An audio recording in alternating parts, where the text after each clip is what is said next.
Cada 18 de julio es un dolor que vuelve, todos los años vuelve.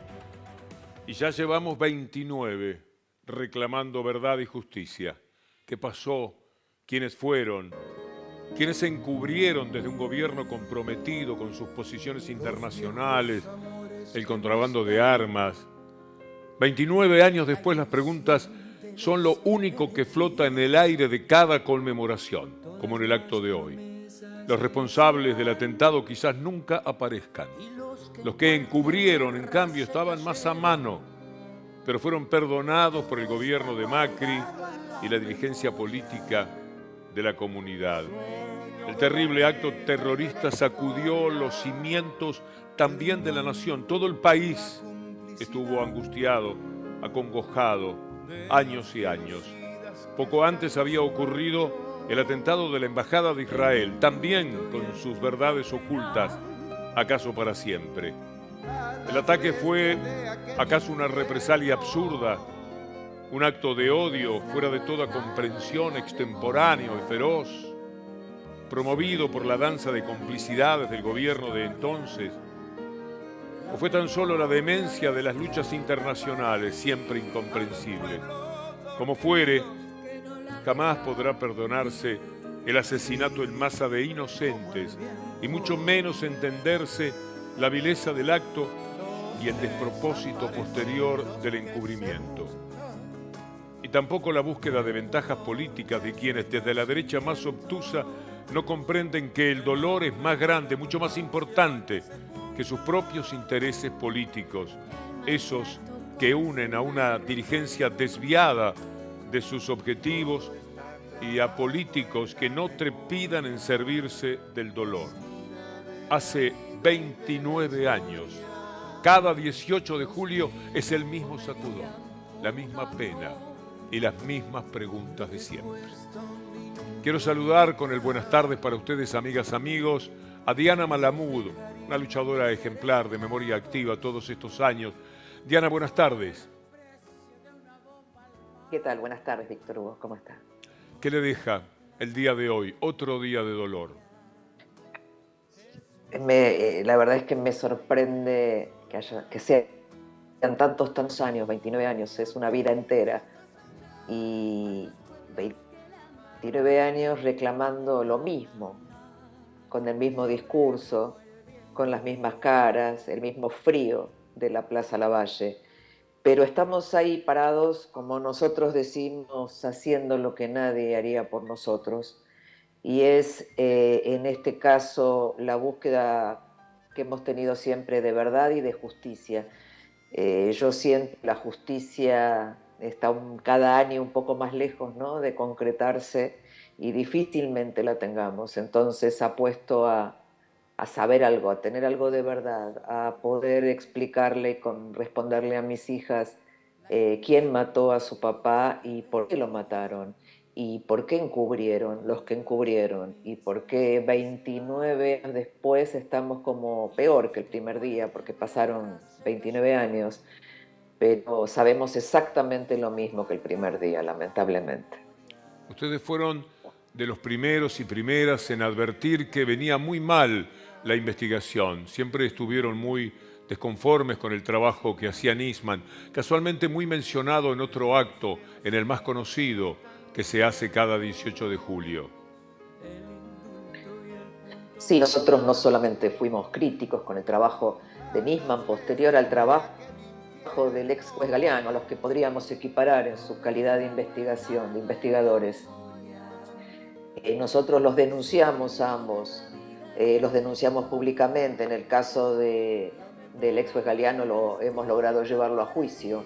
En el caso de Nisman, lamentablemente, todas las denuncias que habíamos hecho para que lo separaran de su cargo no fueron escuchadas. Y bueno, tarde, la verdad que tarde, tiempo desperdiciado, dinero desperdiciado, el Estado desperdiciado en años y años de algo que estaba muy mal, ¿no?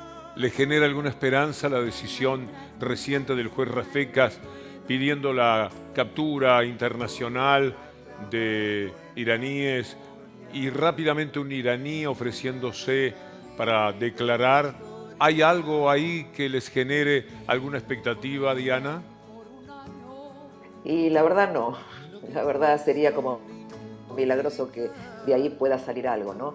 A mí me parece que la investigación está tan desastrosa que no hay pruebas suficientes, ¿no? Me da la sensación para llevar a juicio a nadie en esta causa hoy por hoy. Las pruebas son escasas, son pruebas de inteligencia que no sirven como pruebas legales. Así que me parece que nuevos pedidos de captura, hemos tenido tanto de esto en la causa, digo, si son necesarios no está mal, pero me parece que lo más importante es que se siga investigando, que se desclasifique todos los archivos de inteligencia, que estén accesibles para las partes, cosa que no están, y que pueda tejerse de alguna manera una historia, ¿no? De que empecemos algún día a vislumbrar una historia de cómo fueron los hechos, entonces ahí capturas internacionales y toda la información de inteligencia tal vez pueda servir para algo, ¿no? No pierde las esperanzas, por eso sigue luchando. Sí, la verdad es que no pierdo las esperanzas y a veces cuando las pierdo pienso que de todos modos vale la pena generar cambios, aunque sean muy chiquitos para nuestro país, es el país que amo, el país en que elijo vivir y entonces todo lo que haga para que tengamos una justicia mejor me parece que vale la pena más allá de la causa AMIA en sí. Visto desde la función periodística, algo que duele es que a veces se pierde de vista el inmenso dolor, humano dolor, del atentado para ver que hay especulaciones políticas detrás de esto. ¿Quiere hacer algún comentario al respecto?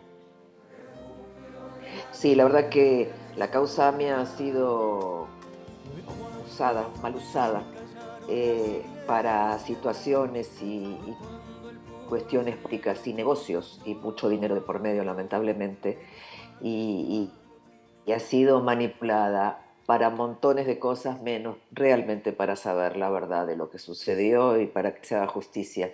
Yo creo que es el compendio más grande o uno de los compendios más grandes que debe tener nuestro país de todo lo que no debe hacerse en una causa judicial. ¿Hay algo más que quiera decir, Diana? En realidad quiero agradecer a todos los que nos acompañan, a increíbles abogados y profesionales que hemos tenido en nuestro alrededor siempre, a periodistas que siempre nos entrevistan y levantan el tema, que me parece muy importante porque es una de las maneras en que esto también siga vigente en nuestra sociedad y por supuesto a todos los que nos acompañan siempre y permiten que los de Memoria Activa sigamos ahí parados protestando, ¿no? Gracias como siempre. No, muchas gracias a usted. Diana Malamud.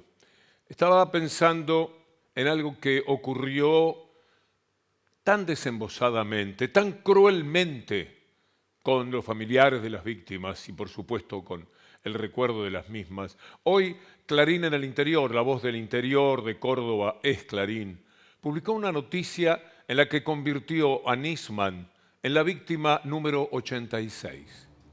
Este desenfado para la mentira, esta crueldad para relacionar al hombre que acabamos de escuchar, nada hizo, que fue un inmenso corrupto con los dineros que le daban para investigar, que fue un gran inútil denunciado por Memoria Activa hasta el cansancio y que lamentablemente no fueron escuchados, porque quizás esa sea la posibilidad de un reproche al gobierno que lo había dado todo en la investigación. Le llenaron las manos de dinero, millones y millones de pesos a ese Nisman, que hasta poco antes decía que el gobierno lo estaba favoreciendo en la investigación de todas las maneras. Y solo cuando sintió que corría algún riesgo justamente por las demandas que hacían contra él, las personas que advertían que no servía para nada en la función que estaba desarrollando, recién entonces se lanzó con una acusación tan pero tan inútil que en 2 o 3 días los jueces por los que pasó la pulverizaron. Sin embargo, hoy este diario, Clarín, este mundo ya insoportable de basura periodística, está diciendo que Nisman es la víctima número 86, como si no les alcanzara con las 85 personas que quedaron bajo los escombros. Como si no fuera suficiente tanto dolor, agregan algo que no tiene ninguna relación y que por el contrario supo darle la espalda a toda búsqueda de la verdad. Y ni hablemos de lo que ha significado en la historia el encubrimiento y después el encubrimiento del encubrimiento, como les mostrábamos en el día de ayer. Patricia Bullrich hoy emitió un tuit que da mucha vergüenza y al mismo tiempo mucha pena, porque es una mujer que perfectamente podría ser presidenta de la República. Con impunidad no hay justicia, sin memoria no hay justicia, con encubrimiento a los asesinos de Irán no hay justicia. A 29 años del atentado a la AMIA, el reclamo sigue siendo uno solo: justicia. Jamás dejaremos de buscarla y de apoyar a los que trabajan por esclarecer el mayor atentado de la historia de nuestro país. Por las 85 víctimas, sus familiares y la memoria del fiscal Alberto Nisman. Nadie usó a Nisman en aquellos días previos a su suicidio como Patricia Bullrich. Iba colgada del brazo de Nisman, del brazo con el que Nisman se suicidó. Lo quería llevar de todas maneras a un congreso al que Nisman le temía, justamente porque la acusación que había realizado era tan infundada que el rechazo internacional de la Interpol y el de los jueces locales donde había caído su absurda denuncia estaban ya dejándolo en una pésima posición. Más los problemas familiares, más los problemas de una vida totalmente tirada al vacío, totalmente arrojado a los brazos de todas las tentaciones posibles, menos la tentación de hacer justicia real con las víctimas del atentado de la AMIA. Mire usted lo confuso que ha sido todo siempre. Este título que va a haber del diario La Nación es del 2001. Habían pasado algunos años ya. Pero en el desconcierto, Al-Qaeda se atribuyó el ataque a la AMIA y anticipó el atentado en Estados Unidos. Cuando se hacen acusaciones, en general no han tenido fundamento. Esta es la realidad. Estados Unidos pensaba que era Al-Qaeda y que Al-Qaeda se había atribuido el brutal crimen del atentado de la AMIA.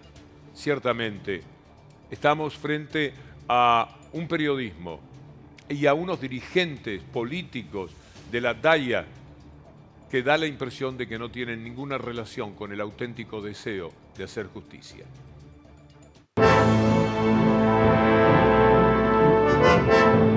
Y vamos a ocuparnos de la política, vamos a hablar de los modelos de país, la interna al rojo vivo, como se tiene en estos momentos. Y vamos a empezar por Axel Kicillof, el gobernador de la provincia de Buenos Aires, hablando de quienes contrajeron la deuda, la fugaron y no hicieron absolutamente nada para el país. Me hubiera gustado que el gobierno de derecha, el gobierno neoliberal que nos precedió, hiciera algo por lo menos. Hoy tendríamos menos dificultades, hoy tendríamos menos tareas. Nunca vamos a ser de los que critican a los que hacen. Lo que podemos criticar es a los que endeudaron, fugaron y no hicieron nada, pero nada en nuestra provincia de Buenos Aires. Quiero mostrarles este cuadro para que ustedes vean lo tremendo de lo que fue el gobierno neoliberal. Si podemos aproximarnos, por favor. Aquí está cómo se fugó todo lo que se pidió. La deuda externa es la línea de arriba y quedan 92.000. La fuga de capitales del mismo periodo de Cambiemos, 86.000. Para eso se pidió la maldita deuda que hambrea a los argentinos. Para eso se reclamó al Fondo Monetario Internacional la ayuda que ahora se convierte en algo indescriptible en cuanto al sufrimiento del pueblo argentino. En estas horas están tratando de convencer al Fondo Monetario Internacional de que no exija una devaluación. Sería de terror, sería tremendo. Una devaluación, 20-30%, que sería lo mínimo que podría aceptar el Fondo Monetario Internacional, ya es un desastre. Pero el fondo pide todavía más.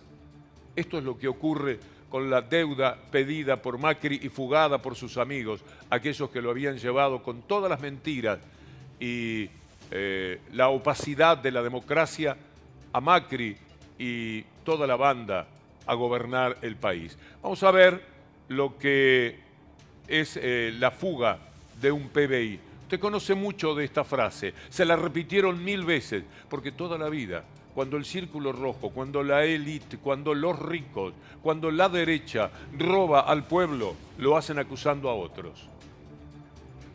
428.635 millones de dólares, repito, anoten, 428.635 millones de dólares. ¿Qué es eso?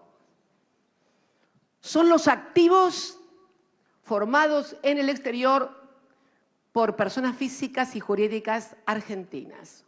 Hola, ¿qué tal? Bienvenidos a la Argentina donde nos faltan los dólares.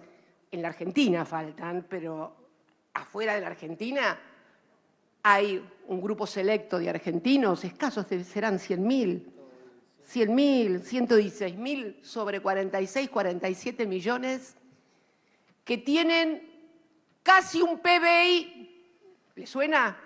Afuera, eso y la ruta del dinero acá, ¿no? La ruta del dinero acá, un PBI. Bueno, no era ni acá ni nosotros. El PBI lo tienen argentinos y argentinas afuera. Casi el PBI, porque el PBI debe estar en 487.000 millones de dólares.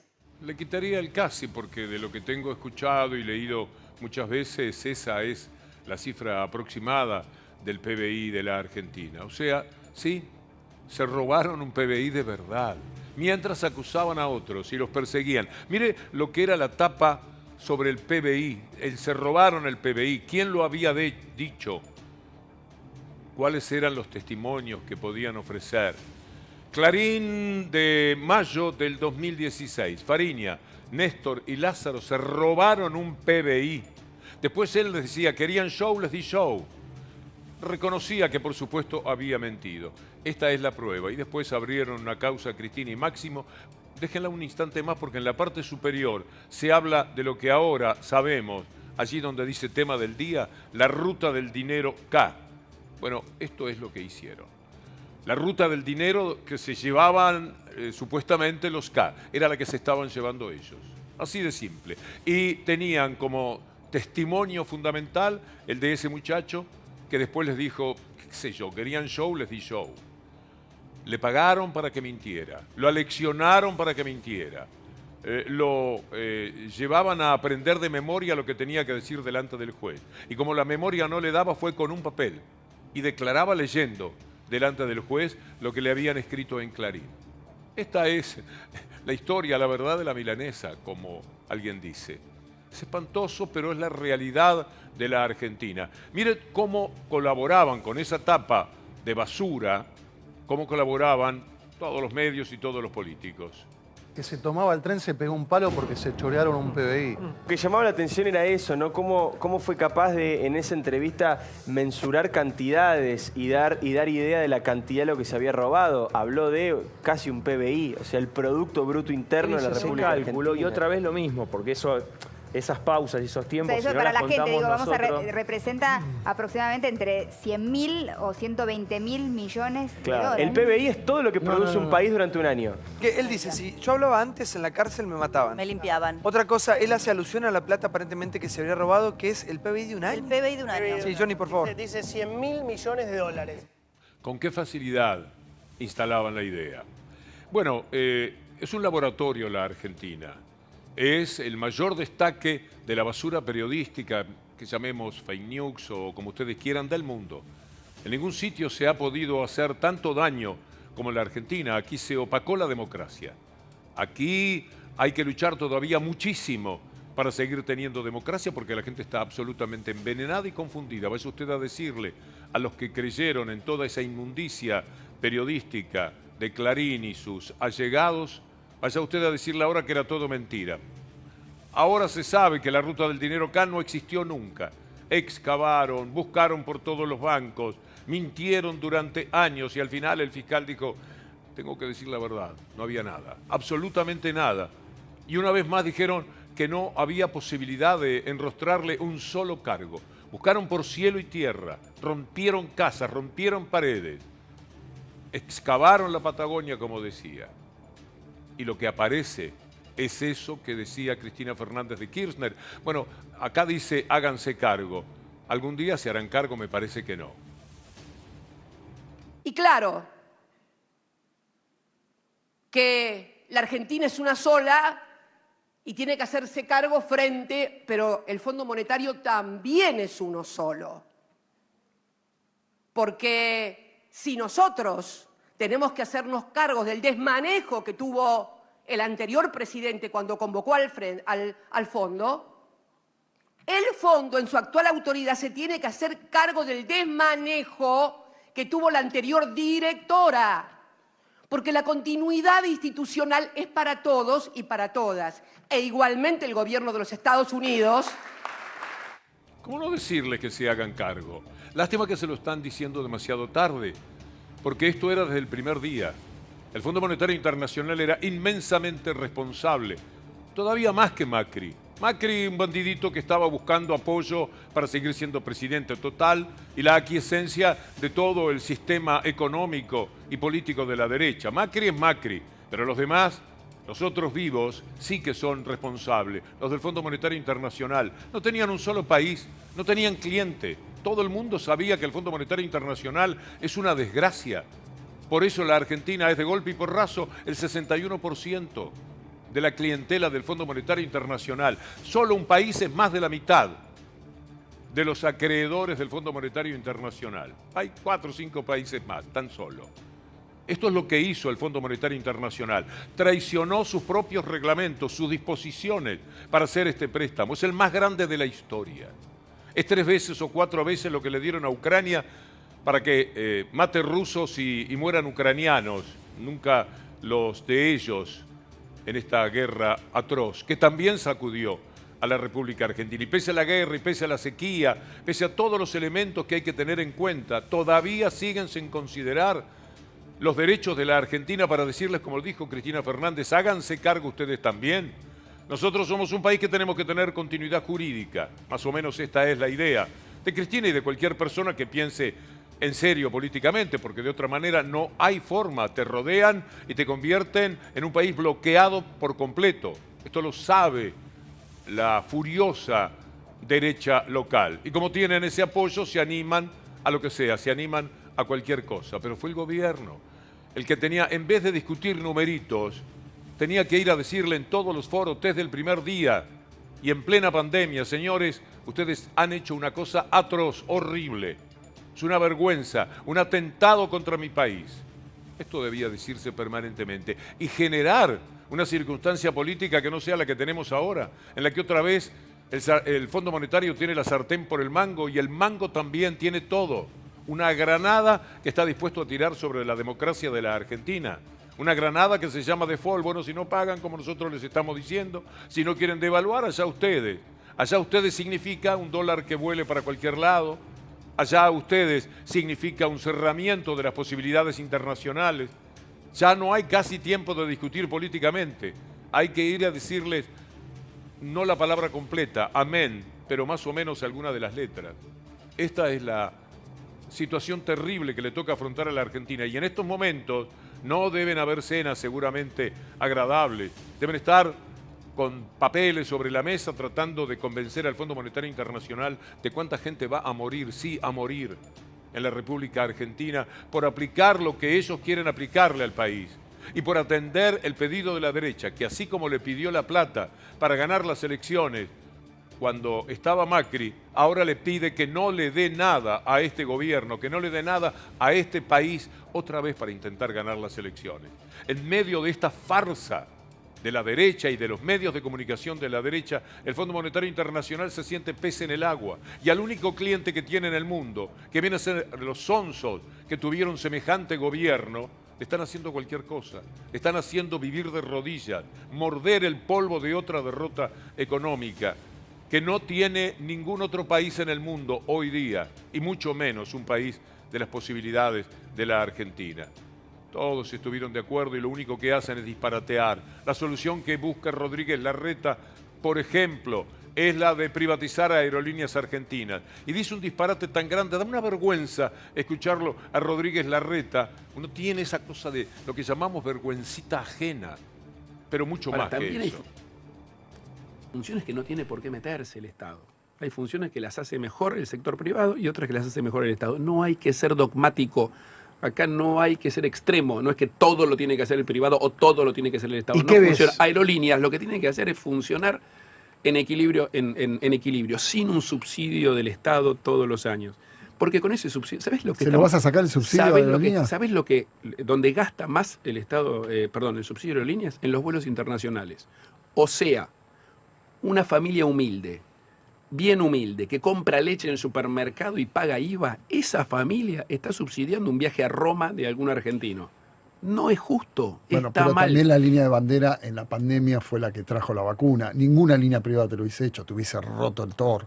Vos lo sabés. No, perdóname. No. Flybondi te hubiese cobrado. Una cosa no justifica la No, otra. no estoy O sea, vos justificando, vas a estoy tener una contando línea- cosas. O sea, vos vas a tener 700 millones de dólares de subsidio que pagan los argentinos, que pagan la familia humilde con el IVA y la leche, por si llega una pandemia. No, Jorge, no. Pero ¿qué haces? En ¿Le vas eso a te lo sacar? tomo. Pero entonces, no, está bien, te estoy dando un ejemplo. Que funcione, Pero el subsidio se lo vas a sacar. Es una empresa. Es una empresa que tiene que funcionar en equilibrio, como todas las aerolíneas Pero lo del vas a mundo. agarrar al que pongas ahí, vas a decir, Perdón, hermano, tenés que jugártela Perdón, sola. y si- Aerolíneas Argentinas debe costar menos, si hablamos de subsidios, de lo que le cuestan los periodistas, los medios de comunicación a Rodríguez Larreta. Es una enorme iniquidad. Lo que dice es tan ridículo comparar la dificultad para comprar un litro de leche en este tiempo de pobreza con el viaje en avión de quienes de todas maneras lo harían. Y que el problema sea Aerolíneas Argentinas, como si los pasajeros internacionales no supieran que pueden tomar American, Air France, Alitalia, lo que fuere.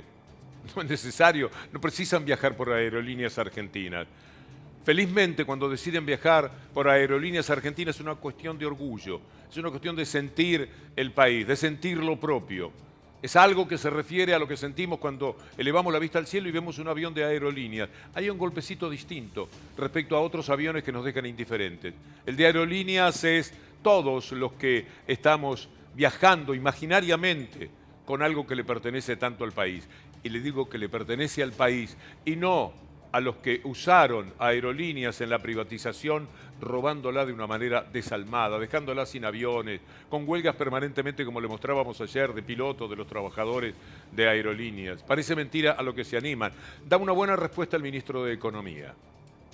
Al actual jefe de gobierno, que decía que los vecinos del conurbano, cuando compran leche, le pagan el pasaje a Roma a los que viajan en aerolíneas a Roma.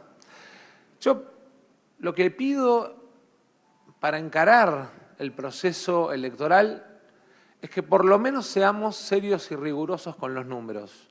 Yo quiero contarles a ustedes y a todos los argentinos, Aerolíneas con el vuelo a Roma en el primer semestre ganó 12 millones de dólares y de alguna manera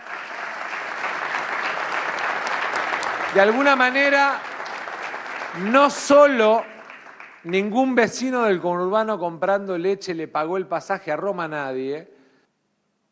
Dicen que Aerolíneas pierde plata y Pablo lo decía.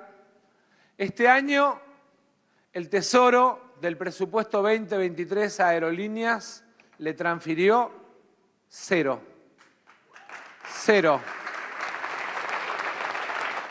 Pero sin embargo van con el tachín permanentemente de las privatizaciones, que eso es lo que quieren hacer con Aerolíneas Argentinas, para que los que están referidos a otras compañías pongan la atención en Aerolíneas, se la queden otra vez y la desguacen como sucedió en el pasado mientras estuvo Aerolíneas en manos privadas. Hablan de privatización, mire, Spert, el de meter bala, el violentísimo señor Spert, dice que el camino es privatizar. Argentina tiene que dejar de usar al mundo como prestamista y usarlo como una oportunidad para comerciar, sin caer en industricidios como fue Martínez de Oso Menem. Argentina tiene que venderle algo al mundo y para venderle algo al mundo tiene que importar. Importar no es destruir trabajo argentino, importar es una manera indirecta de producir. Vos te dedicás a lo que sos bueno e importás lo que no sos bueno. Esto me parece central a mí. Argentina es de las economías más cerradas al comercio del mundo. Es la que menos se vincula con el mundo. Estar cerrado al comercio con el mundo es, en alguna manera, denostar al mundo, sin denostarlo explícitamente. Me parece central esta reforma de la cual poco se habla. Y me parece central la apertura argentina al comercio. Mire, entre exportar e importar, en estos 3 años últimos, la Argentina ganó 50.000 millones de dólares. 50.000 millones de dólares que no lucieron porque había que pagar los intereses de las deudas contraídas, fundamentalmente las últimas, por el neoliberalismo. Si con 50.000 millones de dólares, ganando a través de exportar más que importar, igual no hubo soluciones inmediatas, imagínense si las importaciones le empataran, si en vez de ganar 50.000 millones de dólares en 3 años, la Argentina no ganara, o peor, si perdiese, cosa que perfectamente podría ocurrir. Le dicen cualquier cosa a la gente. No sé, siempre piensan que estamos desprevenidos, se sientan allí y disparatean de esta manera. Uno no sabe si son nada más que empleados del poder económico o si de verdad piensan como lo dicen, si han estudiado algo como dicen que han estudiado. Pero piense que de cada 100 reportajes, 98 son a personajes como este, de todos los medios de comunicación. Cuando hablan de economía, le meten en la cabeza hay que privatizar, van contra Aerolíneas Argentinas, van contra YPF, van contra todo aquello que pueda servirle al país y al pueblo para favorecer a los pocos del círculo rojo de verdadero poder económico. Grabois, el candidato, lo explica también de muy buena manera. Y el Estado es una relación social, no es una entelequia, no es algo, no es un objeto, no es una cosa. Entonces el problema es el fetichismo del Estado, de los estadocéntricos, ¿no? De los ultradesarrollistas que piensan que todo se resuelve de arriba para abajo. Y de los estalinistas, ¿no? El estadocentrismo. Después está el otro problema que es los mercadocéntricos, que piensan que todo lo resuelve el mercado. Son dos ideologías que, como toda ideología extrema, tienden al error. Nosotros creemos, y eso nos diferencia con los trotskistas, en una economía plural, donde hay mercado, donde hay Estado y donde hay comunidad. ¿Qué es lo que existe? Es indiscutible lo que señala Grabois y volveremos sobre el tema. Pero ahora un tramo inevitable de política, a la interna, al rojo vivo, las cosas que están pasando en esa derecha que está discutiendo por la presidencia de la República. Ellos sienten que el que gana la interna va a ser el presidente, por eso se están matando, no tienen el mínimo pudor, no hay respeto entre ellos, se acusan de ser narcos, de ser violentos, y la verdad es que todo les cabe, que en todas están buenas cuotas de verdades, pero se las tiran entre ellos. Miren lo que dijo Juan Manuel López, un lilito que cuando uno lo ve disparatear dice, ¿cómo llegó a este lugar? Bueno, esa pregunta nos la podemos formular por mucha gente. La cuestión es que acusa a Patricia Bullrich de ser la que nos va a llevar nuevamente al 2001, nada menos que a los muertos, la tragedia y el hambre del 2001. Y creo que hay gente que por ahí Macri la encarna más claramente, que cree que hay que ir mucho más rápido en el ordenamiento de la economía, no lo rápido o lo lento o con la velocidad que permitan los tiempos, que permita la sociedad para ordenar una economía que tiene un déficit crónico y una inflación galopante que no nos permiten desarrollarnos. Entonces, algunos creen que esa velocidad no va a ser sino con represión, y ese orden que algunos manifiestan es ilusorio. Yo cuando lo charlo con amigos lo pongo en estos términos. Yo me imagino lo pongo en términos de series televisivas. Yo me imagino una presidencia de Milei, pongámosle, que cree que va a un orden total, como en la segunda temporada del Reino, si la vieron, sí. O sea, ya delirante. Y me imagino por ahí, creo que no, porque creo que Patricia puede haber aprendido esa experiencia, pero me puedo imaginar un gobierno con dificultades de Patricia, como por ahí la serie del 2001. La cara de Iván Jagroski es bien expresiva respecto a lo que estaba diciendo, ¿le parece decir esto? Y lo cierto es que vino la reacción de Patricia Bullrich, que de sobrepique o de volea, podría decirse, emitió este comunicado. se lo dirige a Horacio Rodríguez Larreta. Le pasa por arriba al pobre personaje que estaba haciendo esa denuncia, pero que ella sabe fue mandado por la gente de Rodríguez Larreta. Como legisladores y candidatos de la lista de la Fuerza del Cambio, que acompañamos la candidatura de Patricia Bullrich, no podemos menos que hacerle llegar nuestra máxima preocupación por expresiones de dirigentes de su sector, Berbi Gracia Altal López. Creemos que distintas manifestaciones emitidas en las últimas horas desde su espacio no solo no aportan nada a la buena convivencia democrática, sino que además no representan los valores de Juntos por el Cambio. Muy gracioso, ¿cuáles son los valores de Juntos por el Cambio, no?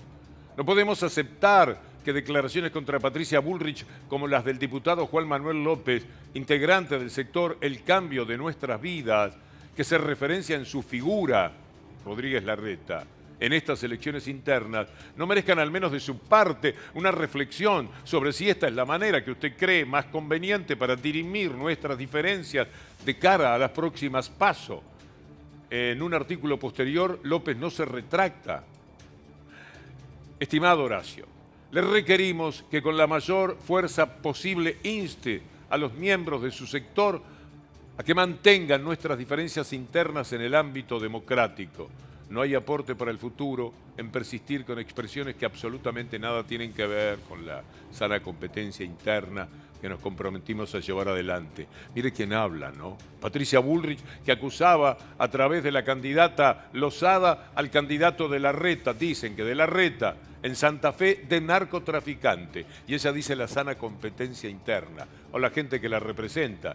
Firman Maximiliano Guerra, Cristian Ritondo, Néstor Grindetti, Maximiliano Abad, Federico Angelini, Damián Arabia, Federico Pinedo y, bueno, como dice allí, siguen las firmas. Lamentablemente para Patricia Bullrich ella le da la razón a López. Ella tiene razón cuando se enoja con Larreta. ¿Vos qué me venís a decir? Vos me venís a hablar.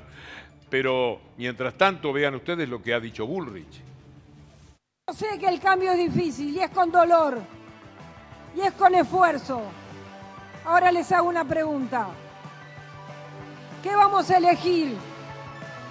¿La mediocridad de la decadencia o la valentía del cambio con esfuerzo y con dolor? ¿Qué vamos a elegir los argentinos? Y Larreta, el de 1 litro de leche igual a un pasaje de avión a Roma, o 1 litro de leche que se niega a un chico, es lo que usan para viajar a Roma o al exterior. Larreta habla de paz. Él elige el camino contrario a Patricia Bullrich. Los dos están muy convencidos. Ella quiere ser más mala todos los días. Si no es más mala es porque no consigue inventar de qué manera. Y él quiere ser un pacífico todos los días. Si no encuentra paz en su espíritu, de todas maneras, de alguna forma, va a referirse a la paz. Miren de qué manera equivocada eligió la persona que tenía a su lado. No está parado al lado del Papa cuando habla de paz. Bajar el tono de esta campaña respecto de los dichos del diputado López sobre los distintos candidatos, inclusive del propio espacio, si tiene algo para decir al respecto. Y también quería hacerle una consulta al gobernador Gerardo Morales, no sé si la hago después o primero quiere contestar. Muy bien. Primero, nosotros siempre estamos del lado de la paz. No han escuchado un solo comentario, ni un solo comentario. Qué gusto recibir a Leandro Santoro. No, un honor. ¿Cómo va? Bien, un honor estar acá. Corriendo para todos lados. Sí, por supuesto, porque hay que ganar la ciudad, Víctor Hugo. Sí, y estar muy informado de lo que dicen, de lo que hay que decir. Exactamente, porque viste que la información es minuto a minuto y todo el tiempo pasan cosas y uno tiene que estar opinando, pero lo más importante es que tenemos convicción que lo que estamos haciendo, además de ser útil, es necesario. He leído el programa de gobierno para la Ciudad Autónoma de Buenos Aires, no todo. No, bueno, no importa. Pero todo lo que pude. Me interesó lo del subte. ¿Subte a las 24 horas? Sí. ¿Subte a las 24 horas? ¿Por qué? Bueno, primero porque las capitales del mundo, Nueva York, tiene subte a las 24 horas, que tienen una vida nocturna tan intensa como la nuestra, necesitan eso. Segundo, porque además viene acompañado de algo que no sé si lo pusimos en el programa, que es la necesidad de la ciudad de adherir a la ley de alcohol cero al volante, cosa que no está haciendo. Y, por ejemplo, en el Congreso votamos una ley y en la Ciudad de Buenos Aires están haciendo los onzos, supongo por el lobby del sector gastronómico, pero lo que nosotros decimos es alcohol cero al volante y que tengan la alternativa de poder irse en subte. Segundo punto que me parece muy importante, Víctor Hugo, es hacer accesible el subte de la ciudad. Más de la mitad de las estaciones de subterráneo no son accesibles para personas con discapacidad o con movilidad reducida. Ni personas con silla de rueda, ni madres con carritos, ni personas con dificultades para desplazarse. Porque el típico escalera mecánica o ascensor funciona en menos de la mitad de las estaciones y muchas de ellas directamente ni siquiera lo tienen. Tercero, sin asbesto. Viste que el asbesto es una sustancia cancerígena que le incorpora el macrismo cuando compra los ferrocarriles CAF 5.000 y 6.000 de Madrid. Vienen con asbesto, hicieron un desastre, canibalizaron esos viejos vagones de subte y los utilizaron como repuesto y le metieron asbesto a toda la red. Lo prohibieron allá por eso y los trajeron, acá. Y lo más importante de todo para mí es expandir la red de subte, cumplir con la ley 670, que es una ley que la Ciudad de Buenos Aires tiene, para que el subte llegue a barrios tan importantes como Núñez, La Paternal, Agronomía, barrios que no están conectados con la ciudad, con el centro de la ciudad. El tema del subte es que no se ve. Es Claro. decir, son obras que lamentablemente no se valoran tanto y son las verdaderas obras. Claro. No se ve, sale caro, es cierto que sale caro, y demora en inaugurarse, pero es imprescindible. En la lucha frente al cambio climático, por ejemplo, todas las ciudades del mundo están apostando a este tipo de transporte. ¿Está estudiado cuánto llevaría 5 kilómetros de subte? ¿Se sabe los kilómetros? ¿Tiene financiación? Sí, claro, sí, sí.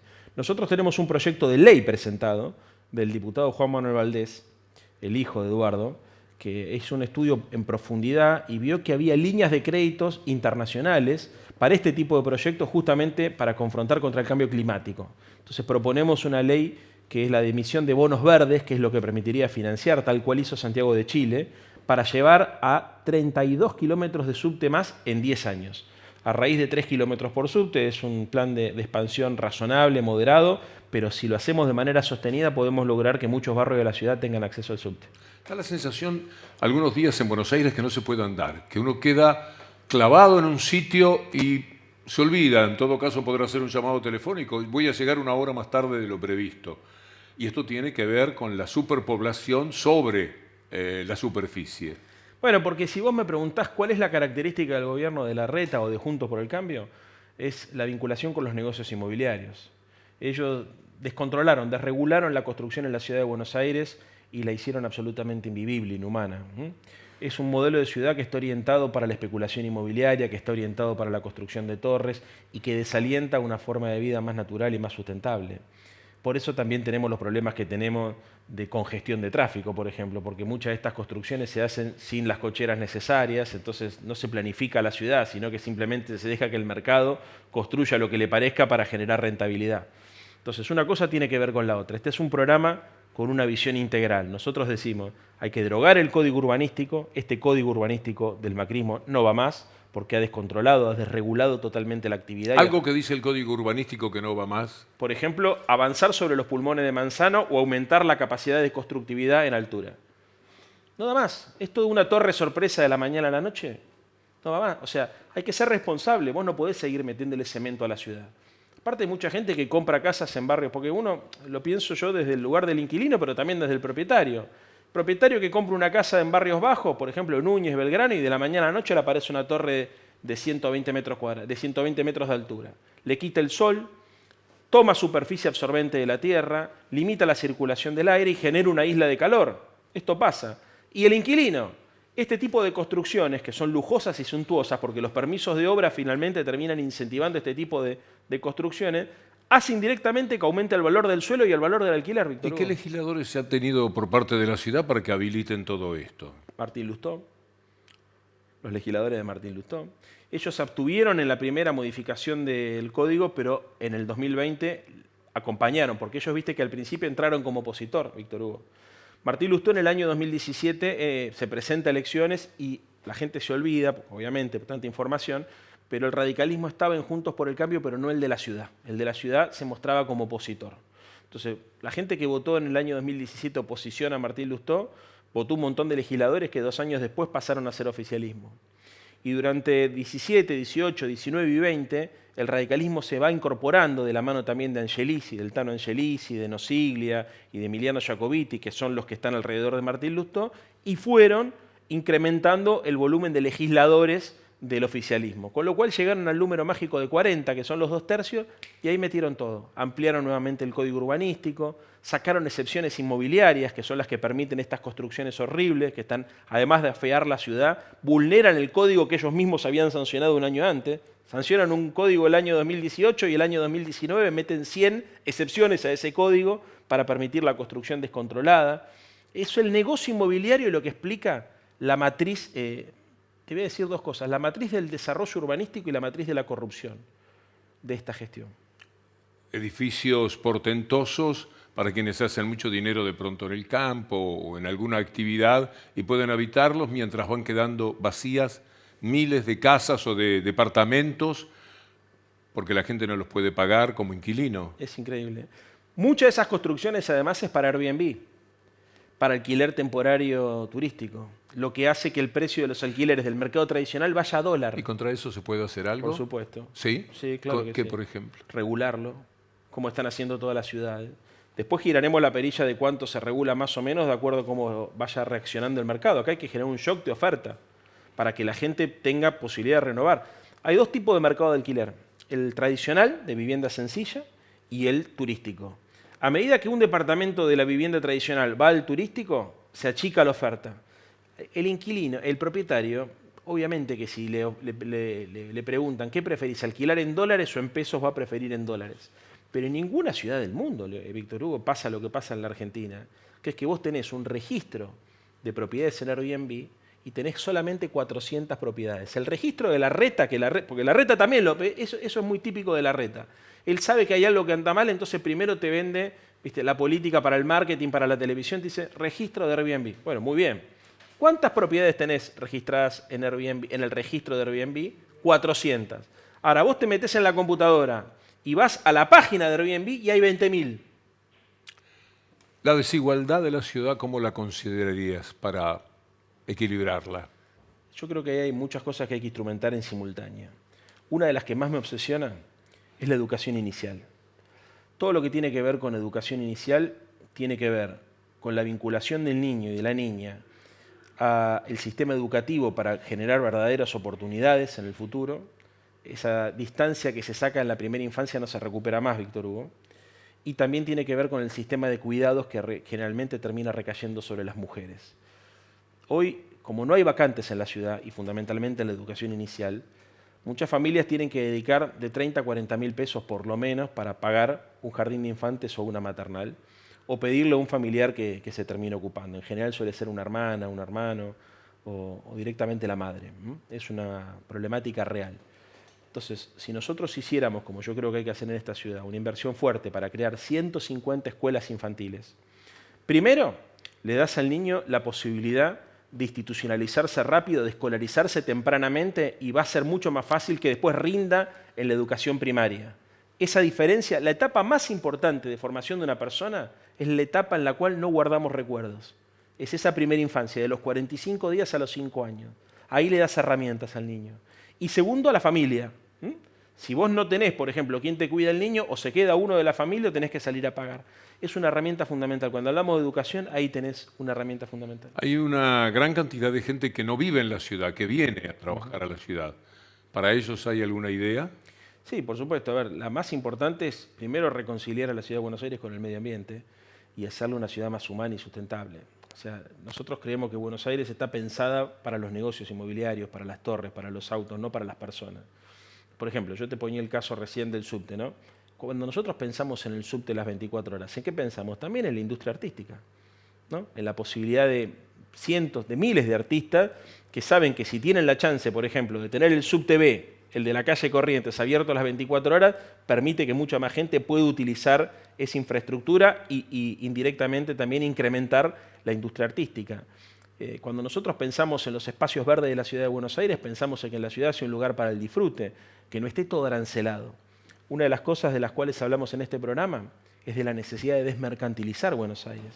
No puede ser que atrás de cada espacio público haya un negocio, Víctor Hugo. O O sea, Buenos Aires ha sido históricamente un lugar donde la gente de todo el país venía a disfrutar sin necesidad de sacar la mano del bolsillo. ¿A qué se refieren ustedes cuando hablan de crear más valor en la ciudad? Talento, Víctor Hugo. Talento. Las ciudades en el mundo compiten por el talento, la creatividad, la innovación, el diseño. Buenos Aires tiene que competir con Barcelona, con París, con Berlín, porque tiene esa oportunidad, porque tiene sus recursos humanos, porque tiene su bagaje histórico, artístico, arquitectónico. Hoy las ciudades en el mundo están disputando ese talento porque, paradójicamente, a pesar del teletrabajo y todo esto, las ciudades compiten para que gente talentosa las elija como lugar de residencia, porque hoy la empresa está más preocupada en, por ejemplo, una empresa tecnológica, ¿por qué invierte en Barcelona? ¿Por qué va a invertir a Barcelona? Porque le resulta más sencillo que el personal trabaje en Barcelona, elija Barcelona para vivir, por la playa, por la oferta cultural, por todo lo que tiene, que en cualquier otra ciudad del mundo. Y eso finalmente ¿en qué deviene? En que hay más valor agregado, más creación de empleo, más riqueza. Una de las cosas que todas las ciudades quieren es tener menos basura. ¿Qué pasó con aquello de basura cero? No solamente se ha incumplido, sino que se llegó al absurdo. En ese periodo que yo te decía recién de mayoría absoluta que tuvo el larretismo, votaron una ley que habilita la quema de basura. La paró la justicia, porque es un escándalo.